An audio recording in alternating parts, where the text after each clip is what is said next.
The Action Line on FM 101.9 and AM 1450 Murfreesboro, FM 100.5 Smyrna. Listen and watch at WGNSradio.com.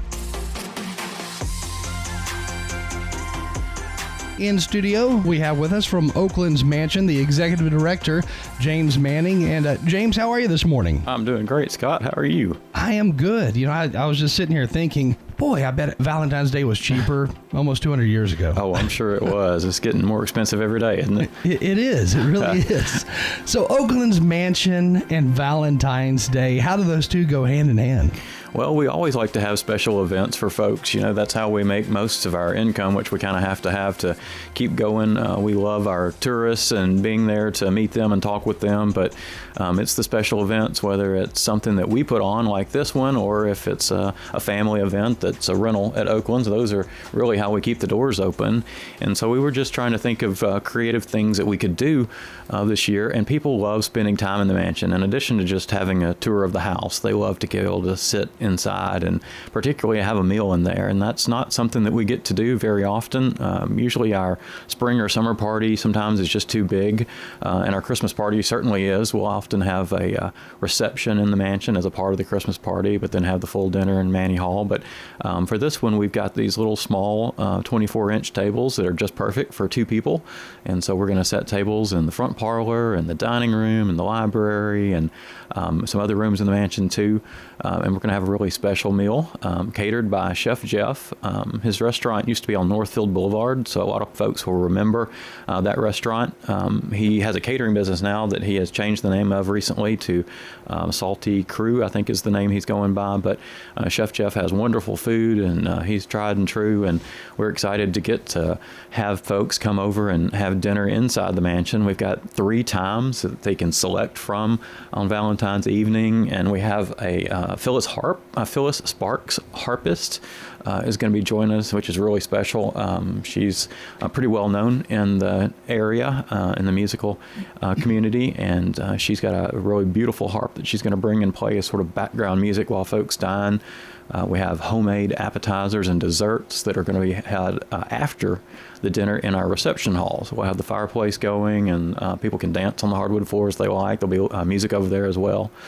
We think it's going to be a really wonderful and unique experience for couples. It sounds like it. So this will be on actual Valentine's Day, the 14th, a Friday this year. Yeah, it is. And so we did seatings at 6, 7:15, and I may be saying that wrong. Or maybe I should look at my telephone, which is here in my lap, and see if I've actually got the times right. But we have 3 times for folks to choose from in the evening, and that way they can kind of make it work around their schedules. It's 5 o'clock, 6:15, or 7:30 you get to choose from, and then the reception hall will be open throughout that time, so there'll be music and drinks and dancing over there. So if you come early or if you want to stay late, you can go and enjoy the reception in Manny Hall as well. So these tables will be set up throughout downstairs at Oaklands Mansion, and That's right.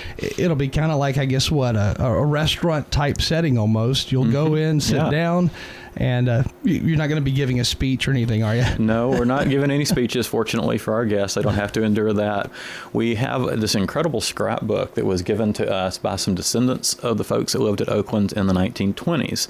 So this scrapbook was kept through the 20s and early 30s, and it has lots of Valentines in it to young ladies and gentlemen that were living at Oaklands at that time period. So we've printed out in color some of those, and we'll have those available for guests.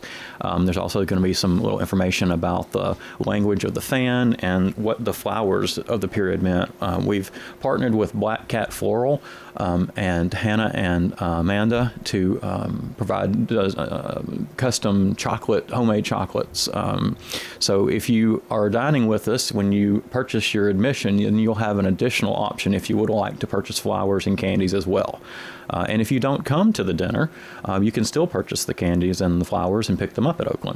So what is this going to be like for the diners? Are you having like candlelight type atmosphere? You're going to have candles at each table? Yes, we'll have candles at each table and some around the house as well, and they're going to be the real thing, not the little batteries, but it is going to be real candlelight and glassware on the tables and cloth napkins, so we're going to make it special. Waiters, waitresses, all of it. Yes, the Salty Crew waiters and waitresses. is I'll be at the front door greeting guests along with Jody, my coworker, and we'll find folks tables for them, and then afterwards we'll help them get over to the reception hall. This is a cool idea. Now, have you had anything remotely close to this before? Anything like it? Well, not so much. We did something called a one-day cafe, which was sort of a little pop-up cafe, and people had dining on the front porch and some in the mansion and on the patio out back. And last year, our summer party, we hosted inside the mansion, but it's rather large, and there are large tables with 8 or 10 people per table. So to be able to dine intimately, a couple of people at a table throughout the house on Valentine's is not something that we've offered before, but we just want to be able to use the house in a way that is really special for people to be able to sit down and enjoy being entertained in the house, which is what that place was built for. Well, that's cool. And let's go back to that history of Oaklands Mansion. How old is the house? Well, it was built in 4 phases. We can prove that folks were living there by the 1820 census. But we believe the first part of it was built around 1815. They enlarged it sometime in the 1820s, and then in the 1830s, and that was all done by the first generation of the Manny family. Murfreesboro is named for Colonel Hardy Murfree, and his daughter, Sally Hardy Murfree, married Dr. James Manny, and that's where the last name comes from, the Manny name. But they moved here from Murfreesboro, North Carolina, to Murfreesboro, Tennessee, to live on the land that she inherited from Colonel Murfree, and they began building that plantation in the 18-teens. And then after Sally's death, Dr. Manny gave the plantation to his son, who was married to the governor's daughter. Governor Newton Cannon was the first Whig governor of the state of Tennessee. So with the combined wealth of the Cannon as well as the Murfree and Manny families, they built a monumental addition to the front of Oaklands in 1858. And so when you arrive, that's what you see, and that's where you enter, is through those really grand reception hall, the front hall, the library, the front parlor, and the massive guest bedrooms upstairs that were added as the final addition to Oakland. So it was built from roughly 1815 to 1858. And they were not the only family to live in the Oaklands Mansion house, because you also had, a family from the Memphis area? That's right, yeah. The Swope-Darrow family purchased it from the Mannies. The first Battle of Murfreesboro was fought there in the front yard on July 13th of 1862. And the Mannies suffered financially from the Civil War. They filed a war claim with the federal government asking for recuperation of damages for loss of crops, animals, fencing, smaller outbuildings, things that were used up by soldiers occupying the plantation throughout the war. But they never received anything from the federal government, and so they began selling the property in tracts. And they created Murfreesboro's first subdivision along the driveway out front called Manny's Addition. Everybody that bought a lot there in Manny's Addition got free and permanent access to the spring for their water source, but they ultimately couldn't hang on to it forever. And after Lewis's death, Sally, I'll get it right in a second, Adeline, Lewis's widow, sold the house at auction to the Swope-Darrow family, and Mrs. Swope purchased the plantation, the remaining acreage and the mansion from the Mannies for her daughter, who was married to a gentleman, and George Darrow was his name. And so it was really bought with the woman's money. The first 3 women that owned the house, it was really their inheritance, not so much the man's. But that probably would have been almost unheard of back then. Yeah, it was. It was really unique. George Darrow in Memphis had been delivering groceries on his bicycle, and one day he took groceries to Tempe Swope's house, and she invited him back to a party at the house and began dating him, married him, and then her mother bought the Oaklands, what was then called Oak Manor, for her and her new husband. And they had no natural children, but they adopted a relative who was also named Tempe. And then they lived there for quite a number of years until about 1911, when they decided to build a new modern house on East Main Street on the corner of Main and Highland. It's the one with the lions out front and on the side steps both as well. And that was the end of the Darrows' time period at Oaklands. Then the mansion was sold to the Roberts family. And that's where the scrapbook comes from that I was telling you about earlier. Pretty fascinating. So the Roberts family, did they actually live in Oaklands Mansion, and about what era? They did. They lived at Oaklands in the 20s and the 30s, and they ran cattle on the property, and it was still a working farm at that point. And in that scrapbook, there's lots of photographs of farm animals and outbuildings that are not labeled or identified. And so it's kind of exciting and confusing for us because at this point we can't prove or disprove that all those animals and buildings are located on Oaklands. I'm sure all of them are not, because there's lots of other places that are photographed in the scrapbook, but certainly some of them were. And it's kind of like a bunch of puzzle pieces that are very difficult to put together. And we just keep trying as best we can to piece them all together. We'll learn from that scrapbook just like we've learned from everything else from Oaklands through the decades. It's been a museum for over 60 years, but it's incredible how many questions we still have and how many answers there are still to find. That's wild. So initially, the property that Oaklands Mansion sat on, it was a massive piece of land. How big of a piece of land was it? How many acres did it cover? Well, Sally inherited 274 acres from her father, Colonel Murfree, but once they moved there, they began buying property adjacent to the Oaklands. At the end of the Civil War, Dr. Manny divided a 778-acre tract amongst his heirs, putting the mansion back on another tract of land, roughly the same size it had begun with, but they owned more than the 770-something downtown. It was probably closer to 1,000, although that was not always contiguous tracts, and they were buying and selling all the time. Their wealth was not coming from Dr. Manny's medical practice. It was coming from their cotton plantations in Mississippi. So they were traveling back and forth to Mississippi, and the house really was home to a lot of folks, family members in those periods of time. So originally, did the land go all the way out to where Memorial Boulevard is today? I mean, we're talking, so a pretty big area then. Yeah, and the driveway was about 3 or 4 times longer than it is today. It went to Lytle Street. So once you leave Oakland's the first stop sign. When Manny Avenue shifts there at Lytle, that was the end of the carriage path to Oakland's that became known as Manny Avenue later. That's wild. Again, with us this morning, James Manning from Oaklands Mansion, and now joining us in studio, we have Jody Johnson. How are you this morning? I'm good. How are you? I'm good. So what all are you involved in right now at Oaklands Mansion? Because I know there's a lot happening, and Valentine's Day around the corner, of course, which we talked a little bit about, but what else is going on? On top of the Valentine's evening in Oaklands Mansion, coming up after that, we have a dollhouse dioramas and miniatures event.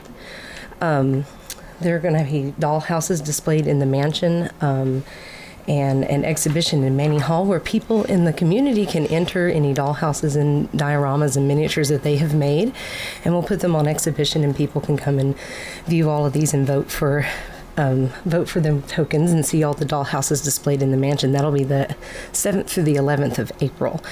We'll be announcing pretty soon how people can enter their pieces for the exhibition, as well as we're always still looking for some vintage or antique dollhouses or a really nice dollhouse that someone may have that they would like to enter to the exhibition. That sounds interesting. If you could pull that mic up closer to you there. Yes. You have local residents who make their own dollhouses, I guess. They're going to enter those and have those there on display. I can't imagine the amount of time it takes to build some of what you're talking about, because I'm sure some are very detailed. Oh, yes. They can take quite a bit of time to do. Even just one little miniature to go in a dollhouse can take an incredible amount of time to make and paint and things. And so it'll be a lot of time. And I know there's a lot of people out there in the community that love already making these things, and probably have some already that would love to put them out there for everyone to see. So is there still time? Is there still an opportunity for people to enter if they want to put their, whatever it is, however they made their own dollhouse? Oh, yes, there is. They can enter that, though. Oh, yes, there is. We are going to announce the form to be able to sign up and register to enter your piece in the exhibition pretty soon, and we'll let everybody know on our Facebook and website whenever we are ready to accept all of the applications. Sounds good. And what else is happening out there? Oh, we've got all kinds of things going on all the time. A million things going on. Right now, we've got Jeff Boulay, who's been working at Oakland since I think he was 13 or 14 with his dad in the early 60s in the initial restoration. He's there restoring the pocket door operation. The doors between the front and the back parlor are massive, and when that part of the house was constructed, they didn't get enough support above them. So Oakland's years ago put steel I-beams above the header to take the load off and put steel in the walls. But at that time, they put the pocket doors on plastic wheels when they were too heavy for them, and they crushed the wheels. So we had to open the wall considerably to rehang the pocket doors. Was that your first time to open that wall up, or? Unfortunately, no. Okay. I wish that was. Last year, we got a grant from the Tennessee Historic Commission to do some work in the mansion. There is a wall in the two-room initial section of Oaklands that unfortunately was moved at some point in history from above a floor joist to between two floor joists. So that caused the wall to sink over time. And years ago, 20-something years ago, Oakland's responded by lifting that area of the house and putting a beam under it. But unfortunately, the beam had finger joints and no pier underneath it, so it sank again. So we have once again lifted that interior wall, and that had created a lot of cracking to the plaster. And that was repaired last year with a grant from the Tennessee Historic Commission. This year we've received a larger grant from the state, and that is for repointing the brick masonry and multiple areas of the mansion, to doing repairs to the copper roof and replacing the HVAC system in the Lytle building and one of the geothermal units in the mansion, in the basement of the mansion. So those are some of the projects that we're working on right now. And we also purchased a building across, not directly across the street from Oakland's, but sort of diagonally and nearby. It's on Lee Street on the corner of Jackson. And a lot of folks will take a tour of Oakland's and realize that they're not seeing any outbuildings. When Oakland's was converted to a museum, well, actually before, when the city of Murfreesboro owned the property and it was converted to a public park and public housing, all the remaining outbuildings at Oakland's were demolished for those developments. But we have oral tradition, nothing written in writing, nothing documented yet, just oral tradition that some of those outbuildings weren't demolished. They were moved forward and incorporated into that subdivision that the Mannies constructed, known as Mannies Addition.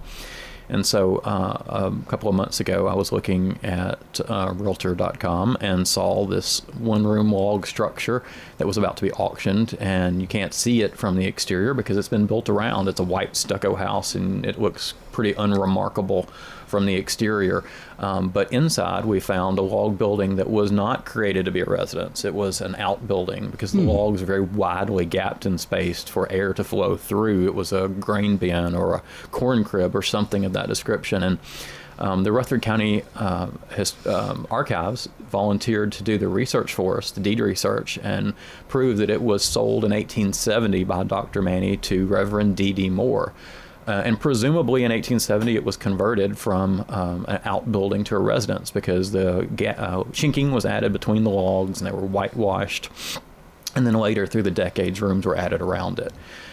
So we found that property about a week before the auction, and so we were able to purchase it to save it from demolition, and we are formulating a plan now. Can't tell you exactly how it's going to be used. We envision saving the log structure either hopefully on the site that it's there or potentially moving it closer to the mansion. That's to be determined.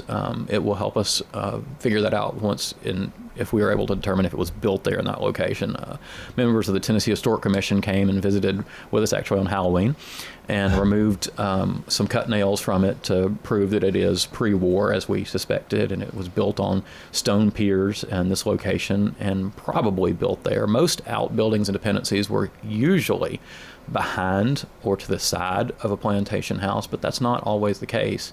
The Mannies, often called the place Mannies Grove, there are lots of trees, oak trees particularly, why it's named Oaklands, and so this building probably would not have been visible from the mansion, even in its current location, although it would be today if it weren't for other buildings blocking the view. Outbuildings were a lot different back then. They weren't buildings that you go by Home Depot from the parking lot of Home Depot and then slapped together. I mean, these were structures that were made to stick around, weren't they? Would have been made from trees there on the property and stone from the land. So yeah, it organically grew from the site.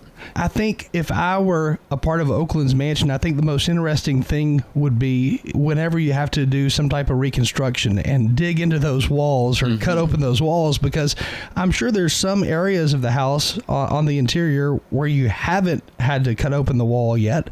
And one day you may have to do something. And are you always curious? Is there something behind this wall right here? Yeah, there's always hidden treasure mysteries at the museum. Certainly, there's walls, and of course, the walls are solid masonry in almost every section of the house. There are a few wooden walls, like the wall that I told you about earlier that was moved between two floor joists is one of very few interior wooden walls. Almost all of them are 3 bricks thick. There is an addition to the rear of the mansion, which is what we believe an outbuilding that was rolled up and connected to the mansion to be the Darrow's post-war kitchen. When electricity was added to the house, they removed, as they did in many structures, the center floorboard upstairs so that they could have access to the space between the floor and the ceiling and wire and hang a chandelier below, replacing the original gasoliers that were with the original construction. And so those boards, some of them are still loose, and I'll pop one up sometimes with a key in my pocket to show people the space between the floors. But there are always things to find. The central hallway has a very grand Italianate swooping curved staircase, but it was not originally that was not the original staircase in that location. That part of the house was built in the 1820s with a much more simple federal staircase, and it was moved to the back of the house with the 1858 addition and renovation. And at that time, they put faux curves to the corners, and so there are 4 very large cavities there. And downstairs, massive pieces of the original wallpaper were found. And upstairs, you have to get in the attic and shimmy down a ladder if you want to get access to those, which is still on my bucket list. So far, have you found like a buried treasure in there? Any large sums of money hidden away or anything fascinating like that? Well, unfortunately, no. We haven't found the Manny Gold or anything like that. There are always fascinating finds. When we were doing a dig to correct some drainage problems a number of years ago, Bill Jakes stopped by and happened to find a few coins in the yard. And took them home and cleaned them, and they're of the early period of the residents of the house. But they're always, the ground is full. You know, they didn't have trash collection back then, so whatever came to the site pretty well stayed there. And so pottery, shards, bone, metal fragments, glass, things like that were found also by the Rutherford County Archaeological Society 5 years ago when they were digging the root cellar behind the mansion. So we have quite a lot of artifacts and also Native American artifacts. It was a site where Native Americans built something down by the spring before white European settlers came here. We know that because archaeologists found a prehistoric post hole at the spring. We don't have enough archaeologists and anthropologists in this part of the country for the tremendous resources that we have. And so there will probably always be an opportunity for more investigations and digs on the grounds, in addition to the mansion itself. You know, I never understood why we don't have more archaeologists in the South, because there is so much history that's buried deep underground that some of us, I mean, we may never find it. But you go to somewhere like the Middle East, and they've got so many archaeologists who are always working on some type of historic project, but we just don't have that here. Fortunately now we have the Rutherford County Archaeological Society hosting most of their monthly meetings at Oakland. So follow that organization if you're interested in archaeology. They have archaeologists such as the state archaeologist and many others who are fascinating, and they may be talking about Oakland's or they may be talking about other projects in Middle Tennessee, but it's always free and open to the public. And we are already out of time, so if anybody would like to learn more about Oaklands Mansion, what's the website? oaklandsmansion.org, and follow us on Instagram and Facebook. We're very active on both of those social media accounts as well. James Manning and Jody Johnson with us this morning, again talking about Oaklands Mansion. Thank you both for joining us. Thank you, Scott. Hey, this is Dan with Music World and Drummers Den. Come in for your guitars, keyboards, drums. We have you covered. Our prices will normally meet internet prices. when I buy a guitar, I have to put my hands on the guitar neck. You can do that here. You can try your instrument before you ever put any money on it at all. And still cheaper than what you could get online most of the time, at least match their prices at worst. Come see us at Music World and Drummers Den, 2762 South Church Street, right across from the golf course. Friends? Yes. The financial partners whom you've built a relationship with at Old National Bank are still at the Dr. Martin Luther King Jr. Boulevard location, right here in the borough. And so are the warm, homemade cookies. Cookies are ready, dear. Like Grandma used to make. If you need online and mobile banking, Murfreesboro's Old National Bank does that too. You and Old National Bank, better together. Old National Bank at 2230 Dr. MLK Jr. Boulevard. Old National Bank, member FDIC.